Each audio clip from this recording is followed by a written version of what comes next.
पशूनां पतिं पापनाशं परेशं गजेन्द्रस्य कृतिं वसानं वरेण्यं जटाजूटमध्ये स्फुरद्गाङ्गवारिं महादेवमेकं स्मरामि स्मरारिं महेशं सुरेशं सुरारातिनाशं विभुं विश्वनाथ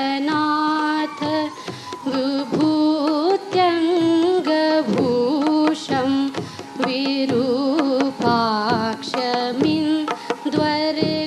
विरूपाक्षमिन्द्वर्कवह्नि त्रिनेत्रं सदानन्दमीडे प्रभुं पञ्चवक्त्रं गिरीशं गणेशं गले नीलवर्ण गवेन्द्राधिरूढं गणातीतरूपं भवम्. Today we have assembled here to worship Sadashiva, which is reflected within us as Shiva, as the spirit.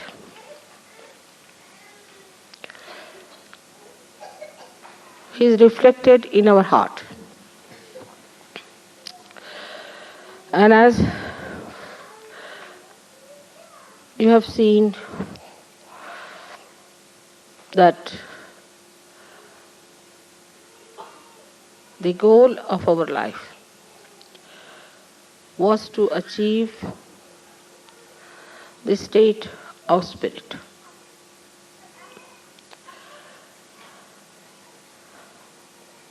The other day I was reading some books how it was done.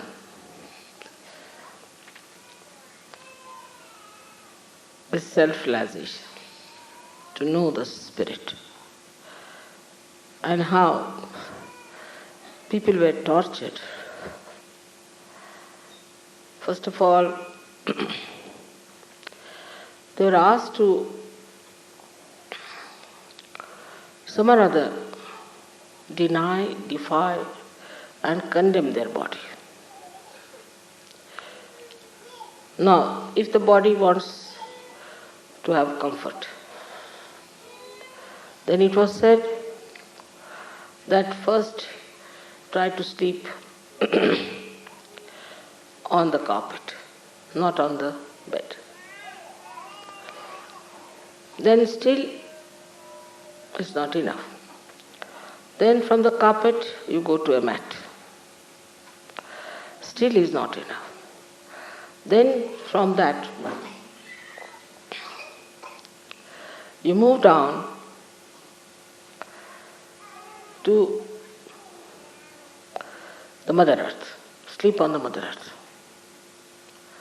Still, if the body is not all right, then you start sleeping on the stone. But still Himalayas are far away, because Shiva resides in Kailasha. So you go to Himalayas and sleep on the ice. This was the minimum requirement. Then it was said that you are fond of good food, you want to have sumptuous food, you eat a lot, all right. So you deny everything that you like to begin with, all that you like. For example, Italians cannot eat pasta.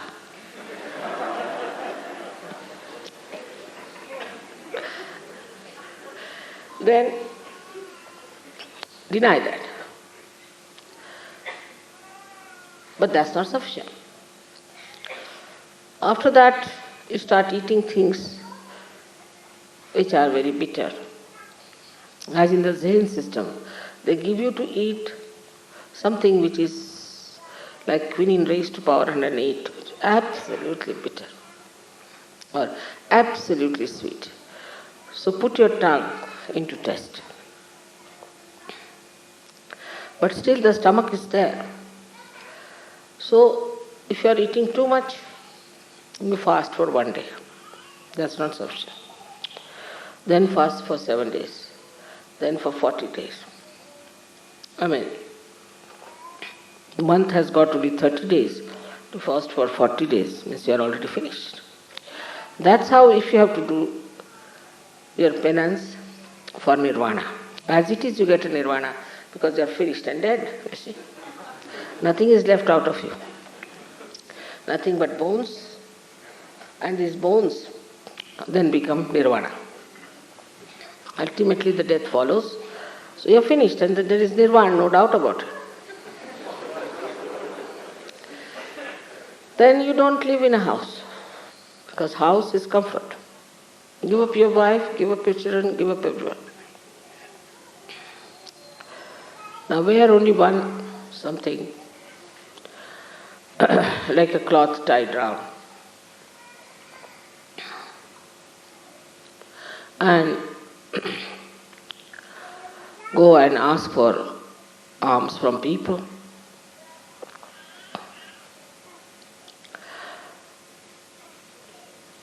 With these clothes also, there is still problem, because you are attached to your cloth. So you go to Himalayas, where there is nobody to see you. Take out your clothes, and in that cold, you stay there completely shaking. Then you will get your nirvana. As it is, you get nirvana.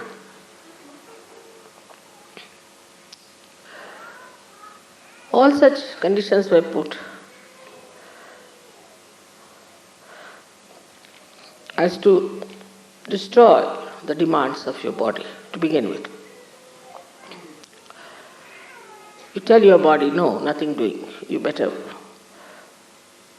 work out your nirvana. The second thing was to destroy your mind,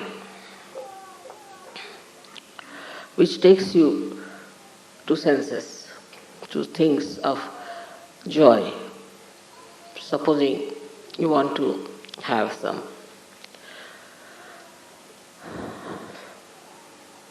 something very much. So, deny that. Anything that your mind tells you, just say no, no, no to.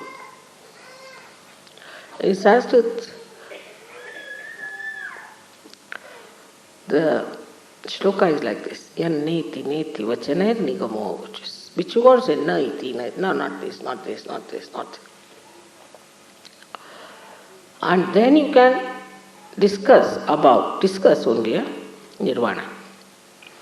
Before that, you are not even worthy of discussion of nirvana. When I read this book, I said, Baba, I give up. It's too much.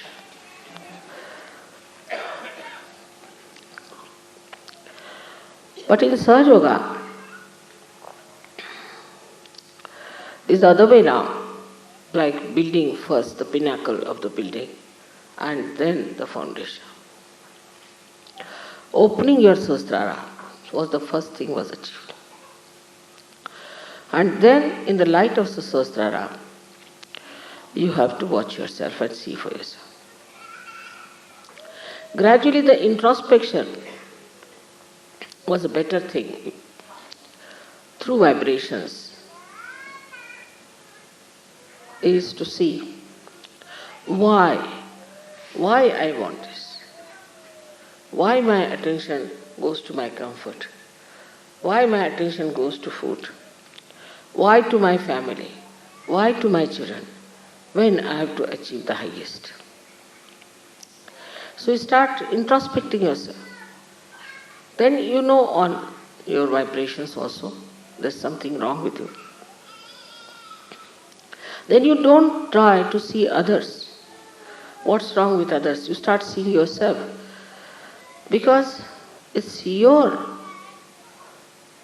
own ascent you have to achieve. But in the olden times, all these things were done individually. Like one person who starts the path of nirvana, he used to go into ekant, means into lonely places. Stay away from people, avoid them, have nothing to do, and achieve this ascent, self-realization only for himself. It was not for others. Then this gentleman became absolutely exclusive. He wouldn't talk to anyone, he wouldn't meet anybody, and he would sit somewhere on top of a remote mountain.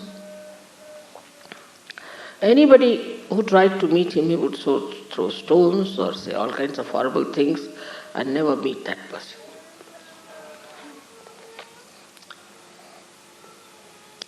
But Sahaja Yoga is not the same.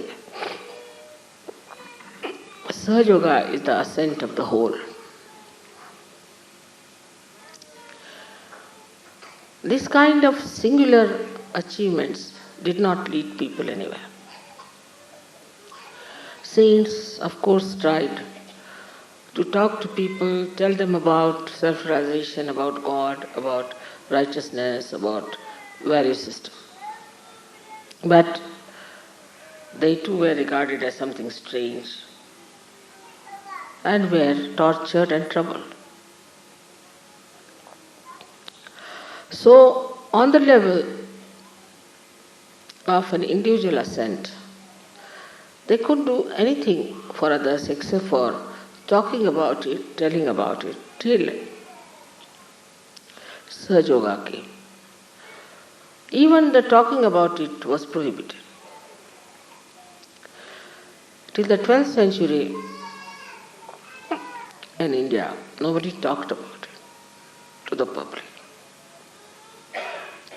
It was all in Sanskrit, very difficult Sanskrit books, which were only available to few aspirants, was explained to very, very few even, amounting to few numbers of people. But giving realization was denied. It's only one master had one disciple. And all was the individual ascent, individual working. Such a disciple was taken away from others and was kept in secret, worked it out on him, and just he may sing, he may write poems, he may talk about it, he might say what his joy is, but he had no right to give realization to anyone, neither he knew how to give realization. So now you see how far you have gone. You've got your realization without giving up much. You can work on a much wider scale. You can give realizations to others. You know about all the subtle knowledge about Sahaja Yoga. But today I am going to tell you something more which we have to know.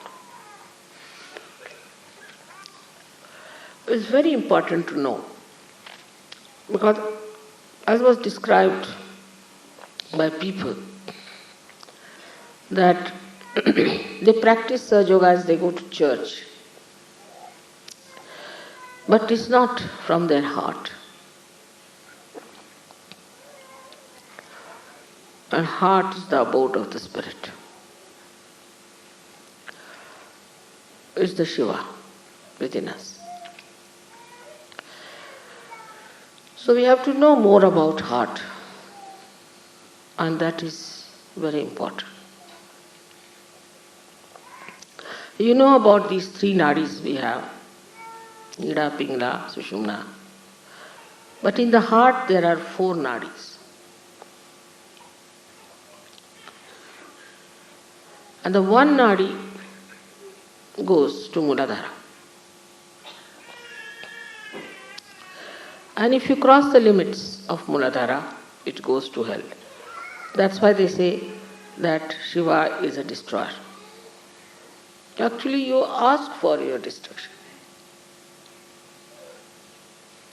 And when you ask for your destruction, you have it.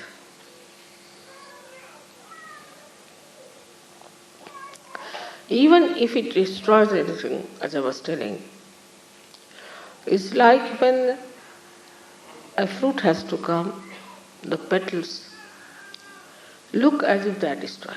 As I have destroyed, I would say many of your things, you can call it like your conditionings, your ego, your racialism, your fanaticism, all this has been destroyed in Sahaja Yoga. This has to be destroyed for the beauty to come out. So when your maryadas cross beyond a certain point, you go to your destruction. In four directions there are destructions built, as there are four nadis. So now what is to be done? How are we to stop this destruction of through the first nadi going to hell? One of the qualities of Shiva is that his innocence. He is extremely innocent. He is innocent like a child. His innocence personified. So,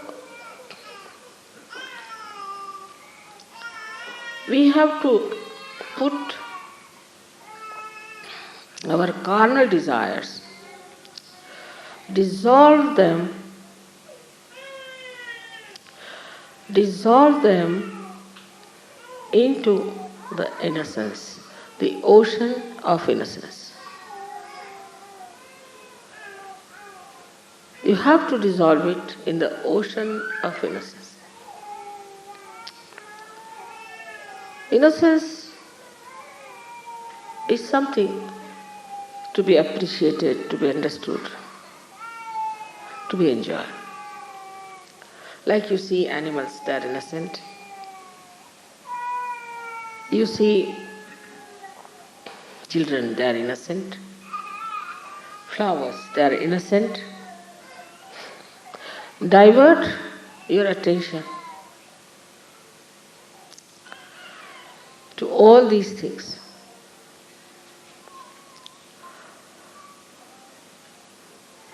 You see, on walking on the street, what is there to see best? Is all at 3 feet height. You see at 3 feet height all the flowers, all the beautiful grass, all the children who are about 3 feet are the best. We need not see people who are above that. Just see on 3 feet level.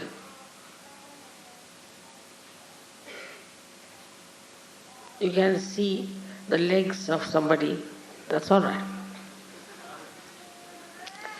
But you don't see the eyes of a person who are not innocent. So dissolve this desire into innocence. And this Muladhara, which is innocent,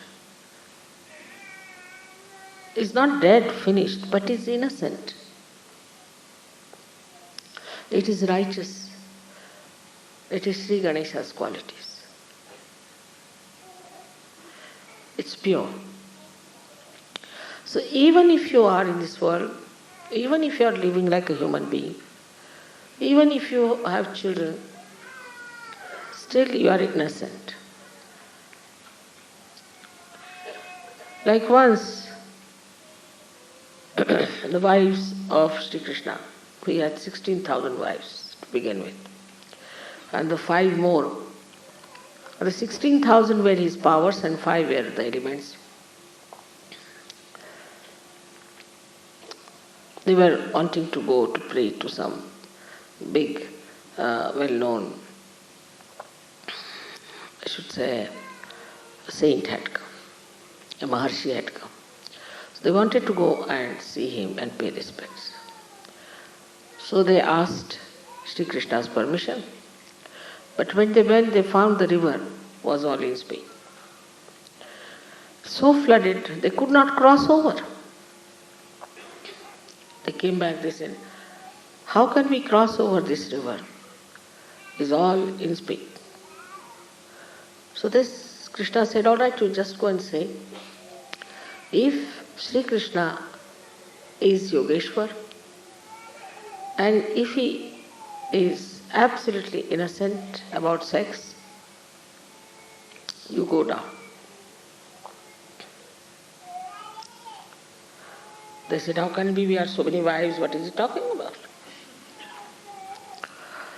So they went down and said this to the river. And the river went down, and they were surprised that this husband of ours is saying all these things.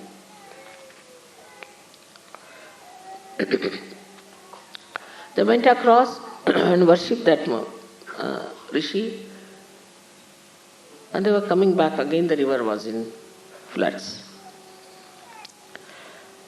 So they went back to the rishi, said, now how are we to cross over because it's in floods?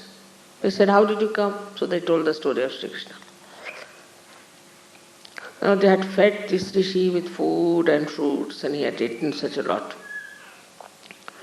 All right, you go and tell this river that this rishi has not eaten at all anything. He said, how can it be? Just now you ate before us. He said, just go and see. They went back and told this to the river. The river again went down. So to live in this world, to be a wife or to be a husband, to be married, whatever it is, you can be innocent. Absolutely innocent about it. That's the sign of your purity. The second nadi, the second channel that can take you to destruction is desire. That's why Buddha has said that desirelessness is the only way that people do not get old, nor sick, nor worried.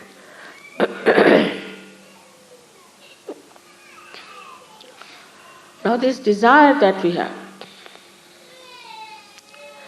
I want this, the West is much more than anywhere else. Because the entrepreneurs are every day producing new things. Say for example a hairdress.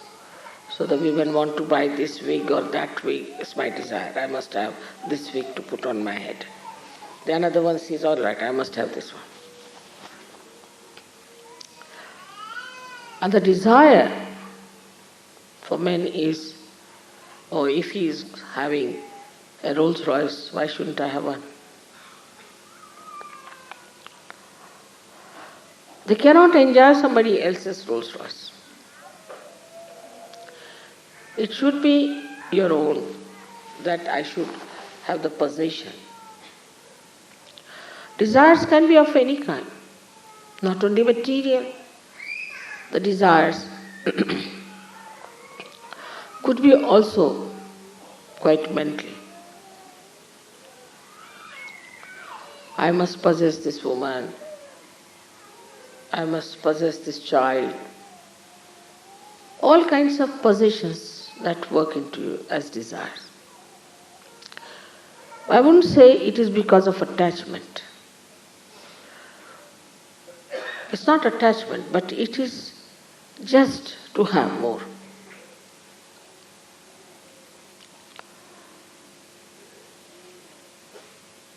Go on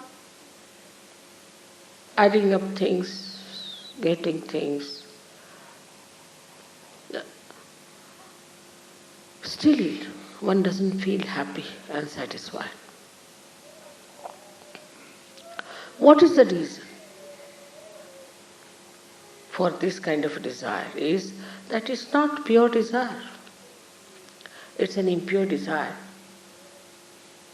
It's an impure desire, and when such a desire starts working, you can go any far. Like Saddam Hussein, like Hitler, like anything is nothing but absolutely desire beyond any limitations. You want to dominate others. It's also another desire. All these desires lead you ultimately to a destruction. Because there's no joy. There's no happiness. For example, now I want to have a sari. So I want to buy a sari. All my attention will be, how will I get that sari? I must get that sari, this thing, that thing. The attention becomes polluted, disturbed. For a nonsensical thing like a sari, the attention which has to enjoy the spirit, which has to nourish the spirit, becomes disturbed because of desires. In the first place, the attention is disturbed because we are not innocent. In the second place, the attention gets into turmoil because we have desire.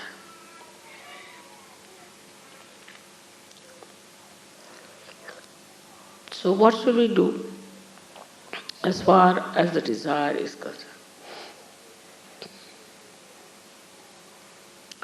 Desire for beautiful things. We can shift our desire, material desire, into aesthetics. I'll have one thing, but which is really aesthetically rich. Because that's the quality of Shiva, that he gives aesthetics to everything. Now supposing this looks very plain, simple, and you may say that mechanical. But if it was Shiva's job, he would have done something beautiful about it. So the quality of Shiva is that he beautifies everything that is created by Brahmadeva, evolved by Vishnu.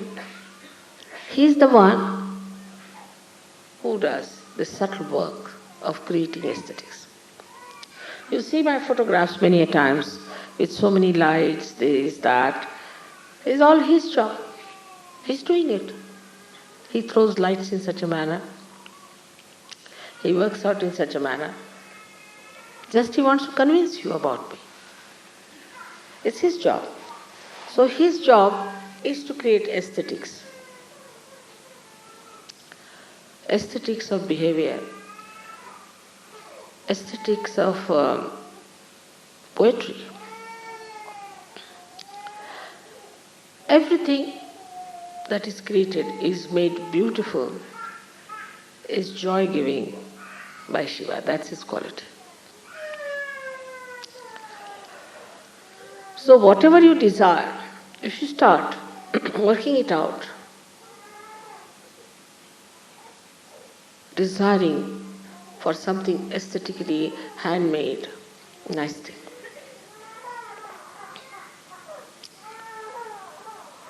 gradually you will find you will end up with vibrations, because all beautiful things have vibrations. And to have the vibrations, you will have to go to pure desire. So this desire, which is madness, which makes you mad, which is so much dull and boring, becomes pure desire, because you have to dissolve all your desires into vibration. You start desiring nothing but vibrations after some. You will not buy anything which has no vibrations. You will not talk to a person who has no vibrations. If somebody has vibrations, you will just run away.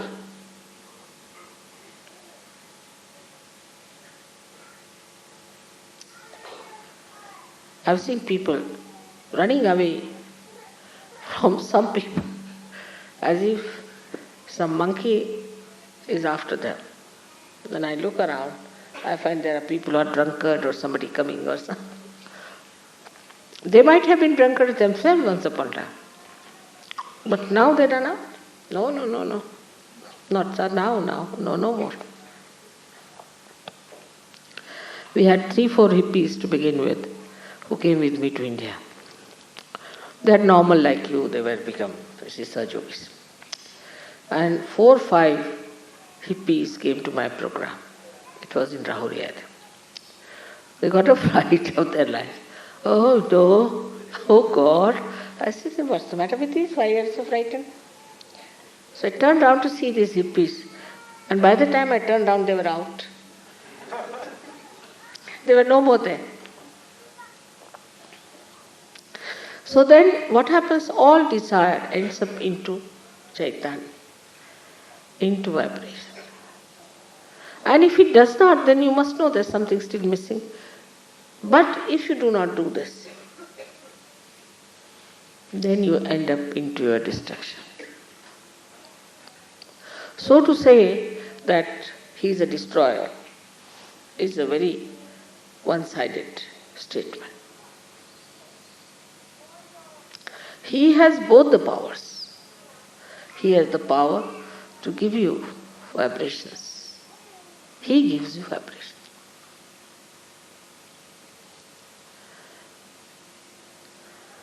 The goddess is the power, Shakti. But he makes the vibrations. It's like these are the fingers, all right. But if they tickle you, then it's Shiva. The fingers are that of the goddess, all right. But if it tickles you, no, gives you joy, happiness, is Shiva. Is the bhakti. The joy of bhakti comes from Shiva. Today only I was explaining how one lady who was a Devi Bhakt and has done so much study of bhakti and all that and knew so much, just merged into me. I just couldn't understand her what she has done. Because normally people don't do. When they are reading about Devi, they think, all right, this is Devi, this is Mataji. It's separate things. They don't know they are reading about Devi. So she said, Mother, I just identify. It's written that how you are gentle. The goddess is gentle. How she touches me. How she looks after me. How her attention is on me. Like there's a sentence, Kataksha, Kataksha, Nirikshan. Every glance is an inspection. Not inspection, not a very good word, but Nirikshan means inspection, divine inspection. So all the time I feel that it's you are all the time. When I listen to music, I feel now, see, she's looking at me. She's feeling me. She's nourishing me. All the time I feel your love. That's how the bhakti comes in. So if you have vibrations, that doesn't mean that they are something dry. See? No. It means the joy of bhakti. Bhakti is, you call it adoration, this, that. But it's the ocean of love that is God. You just get drenched into it. There's no words to it.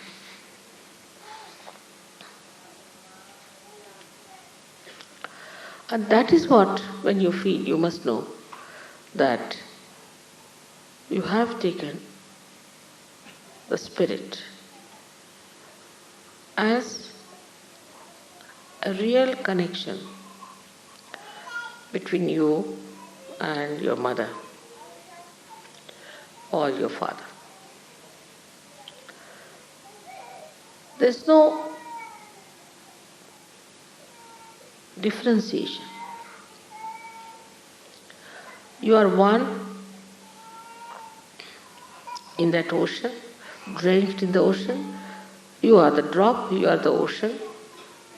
You are one in that bhakti. And that bhakti cannot be mechanical.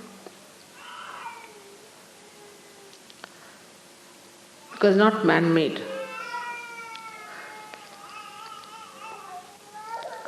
So to enjoy Sahaja Yoga,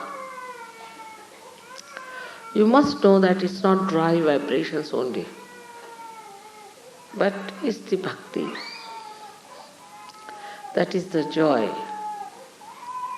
of Shiva's quality of joy, that he adds to our life. Everything seems to be surrounded, resounding, same thing, the joy.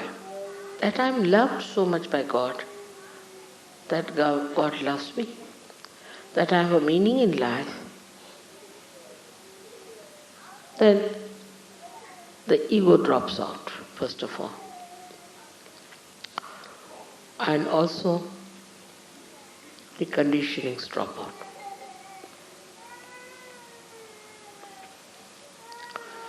Now the third nadi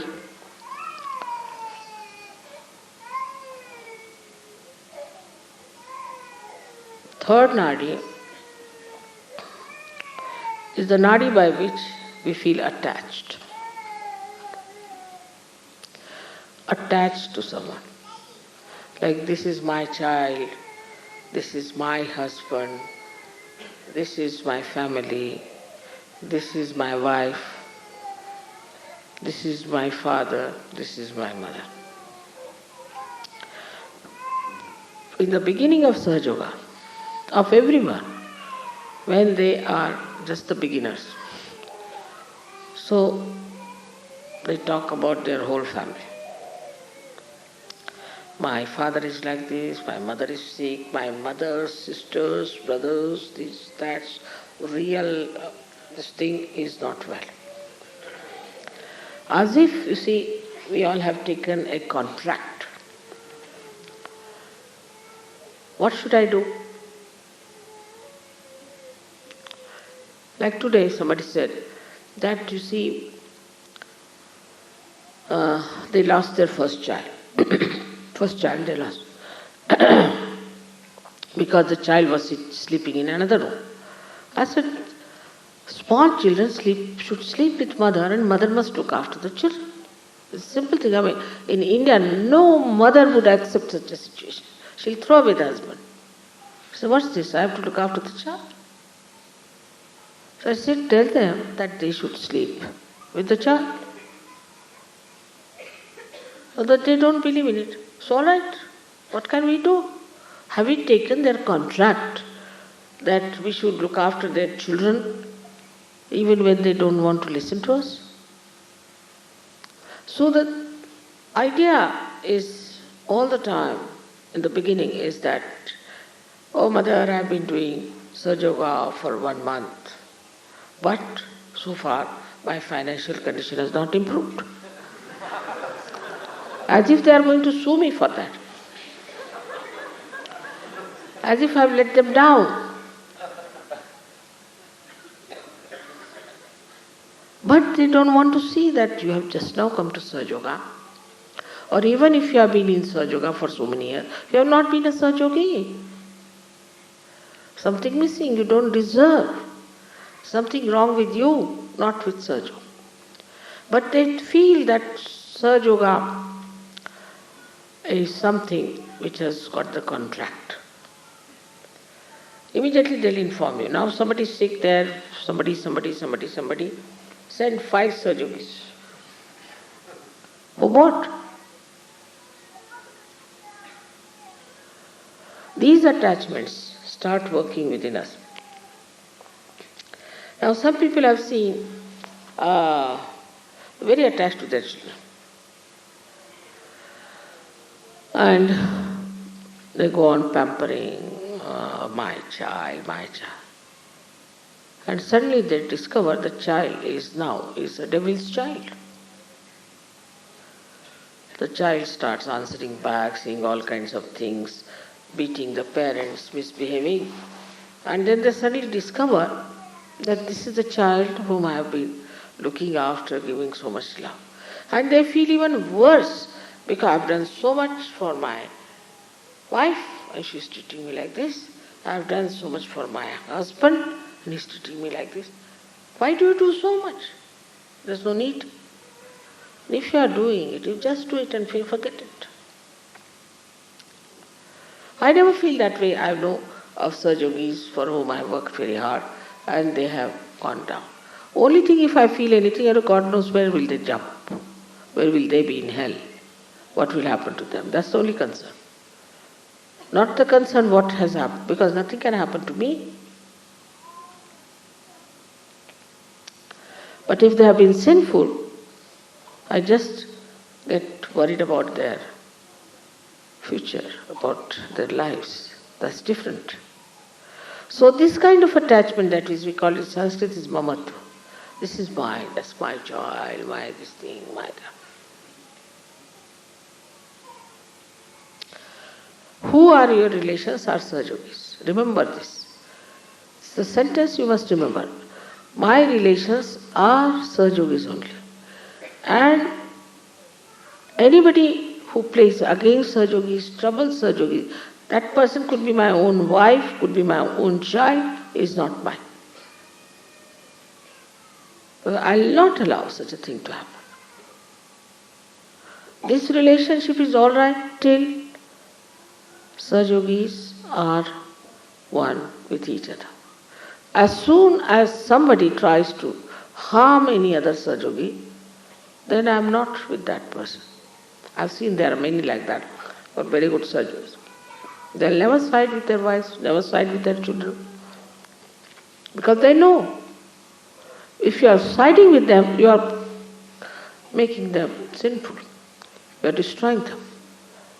They are worried about their ascent. So they never allow anybody, a relation of theirs, to trouble others. I have seen some children who are extremely naughty, very troublesome, very violent. And the parents just saying, Mother, put them right. We leave it to you. They are to be put right. But others may say, oh, no, you see, my child, he cannot do such a thing. So, one has to understand the discrimination part of it. That, why am I attached? I have given this simile many a times, like the sap of the tree rises, goes to various places of the trees, various areas, looks after the bark, looks after the branch, looks after the leaves, flowers and fruits, and comes back.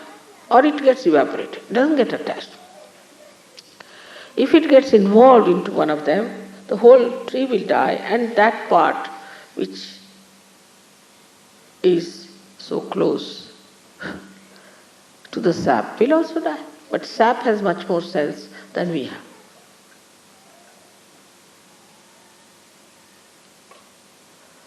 To them, husband so important. I mean, so many problems of husbands, wives, this, that. My God, I sometimes think, what is this? That's why they used to say, take a sannyasa. So nobody can talk about wife, children, nothing. You have to be a sannyasi. First of all, be a sannyasi. So no headache to the guru. As soon as you start talking about any one religion of yours, the guru would say, all right, you get out. Nothing doing. No good. But in Sahaja Yoga is much deeper work to do. It has to penetrate into the society, into the political life, into economic life. You have to emancipate the whole world. Try to understand your responsibility. They are not only here for one ascetic ascent. No. How much wisdom you must have, how much love you must have, and how much discrimination you must have to understand that you are chosen for the emancipation of the whole world.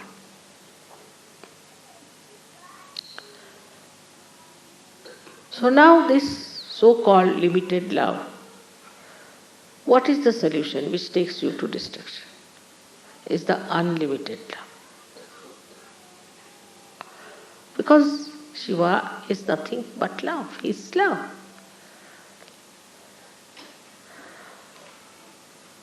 Love is that corrects, that nourishes,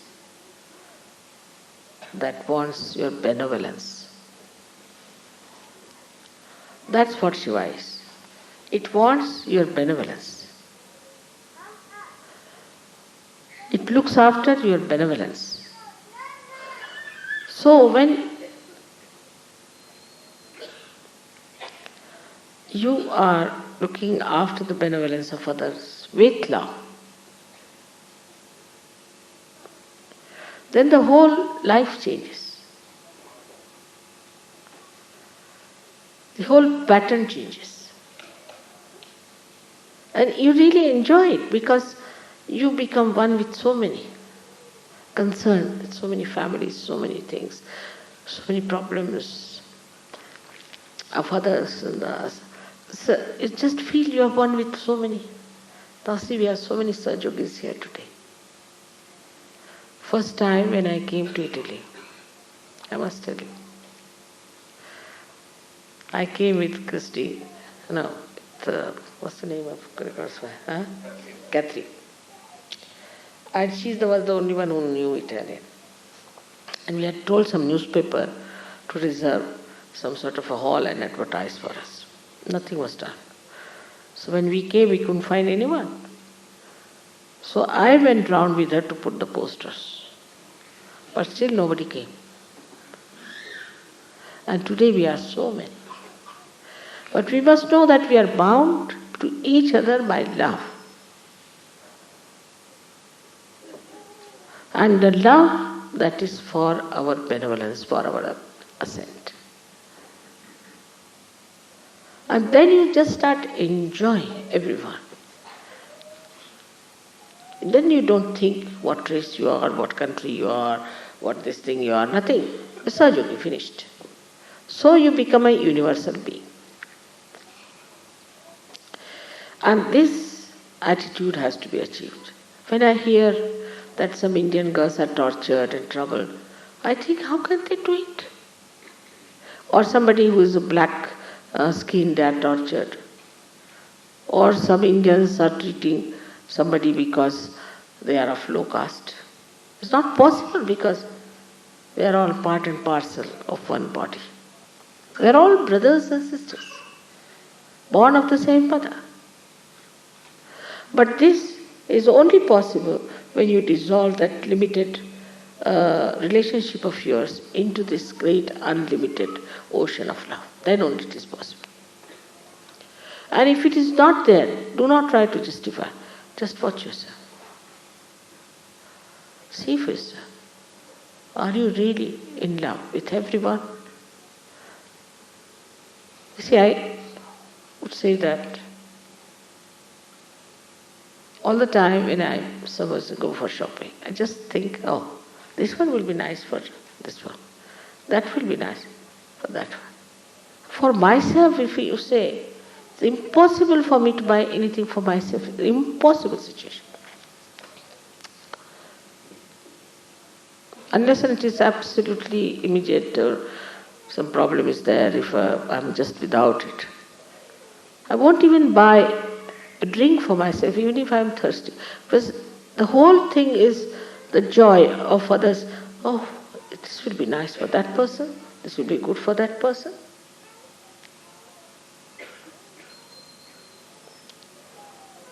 All this is the most enjoyable thing. I mean, why all this is for there? After all, think about yourself. Why am I here? I'm here to enjoy everyone, everyone. They are all realized souls. Such beautiful lotuses. I'm not going to stoop down to the mud. Now I am a lotus. That is the way you open the heart. The lotus of your heart. And the fragrance of such a person is so beautiful. It's so beautiful.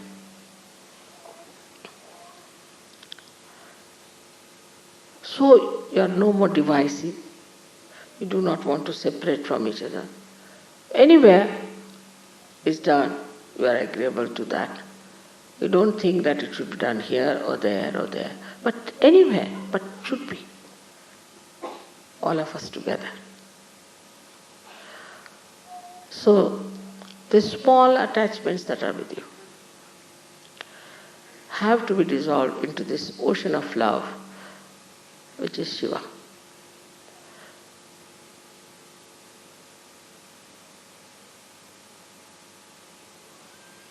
Fourth one is the most important for all of us, is to know that there is a nadi which passes through left Vishuddhi into the heart, starts from the heart, goes up, passes through Agya. It has 4 petals and opens up.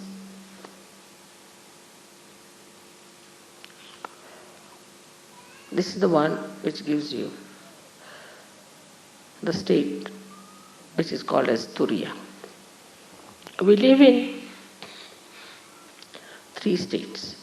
In the awakened state, Jagruti, Our attention goes to this, that and all that, we spoil our attention. But the second one is the one, what we call, is that we sleep. When we sleep also, all these things that have happened come to us from our past and things like that. But then we go to the deeper sleep called as Sushupti. It's a state where you have deep sleep and you dream of something that is reality also. You may dream about me,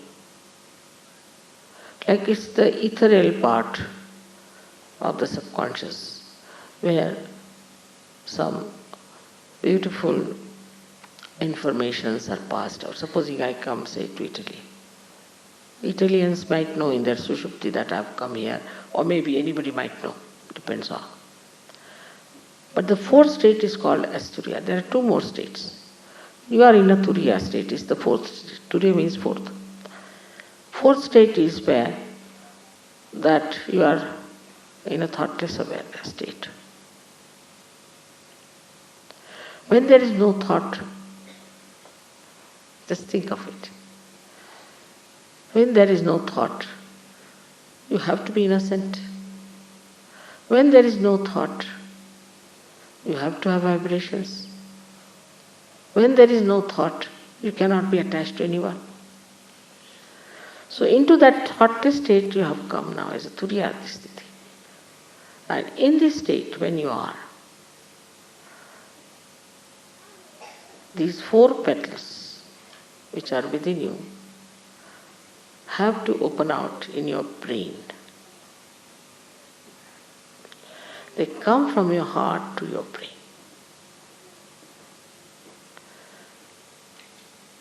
And that is when you absolutely understand what is God.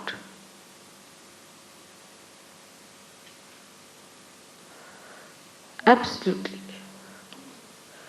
know what is God is. That is the time when one receives the real knowledge.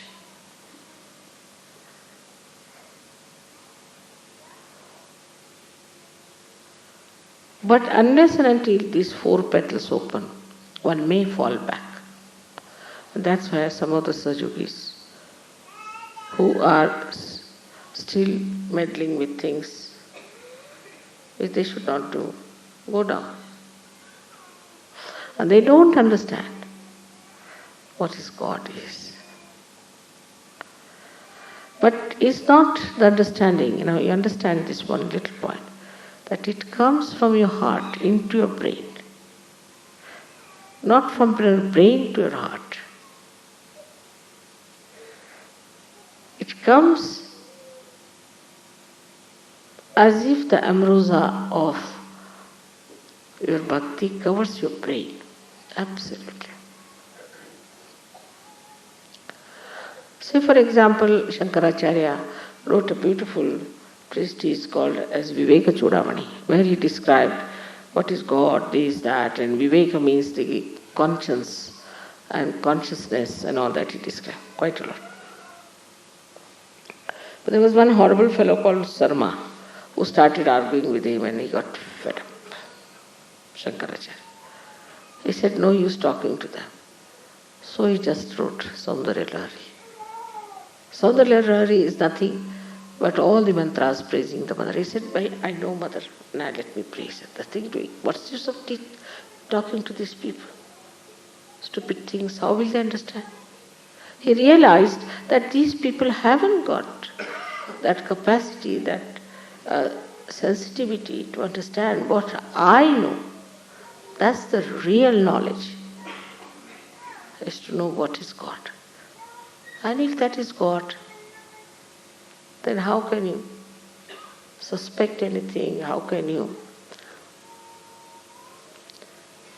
try to analyze anything. It's God.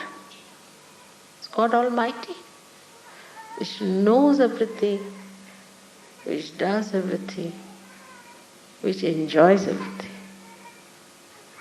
That is the one we should say is the jnana, is the knowledge, is the true knowledge, the pure knowledge. Is not the knowledge of chakras, not the knowledge of vibrations, not the knowledge of Kundalini, but the knowledge of God Almighty. And the knowledge of God Almighty is not mental. Again I tell you, it starts from your heart and goes to your brain. Something that comes out of your experience of joy and covers your brain. So your brain cannot deny it anymore. Like sometimes when you have your mother, little mother, you know the love of your mother. So you cannot explain. It comes from your heart. And you say, no, that's my mother. She won't do like that. I know my mother very well. The knowledge about your mother, the one who has given you birth, mother may not be very good or whatever it is. But knowledge about God, that He is love, that He is truth, that He knows everything, that just become part and parcel of your being. Absolutely. And that's the time we say is the nirvana. So it's important, especially for the people of the West. Now open your hearts, because it starts from the heart, not from your brain.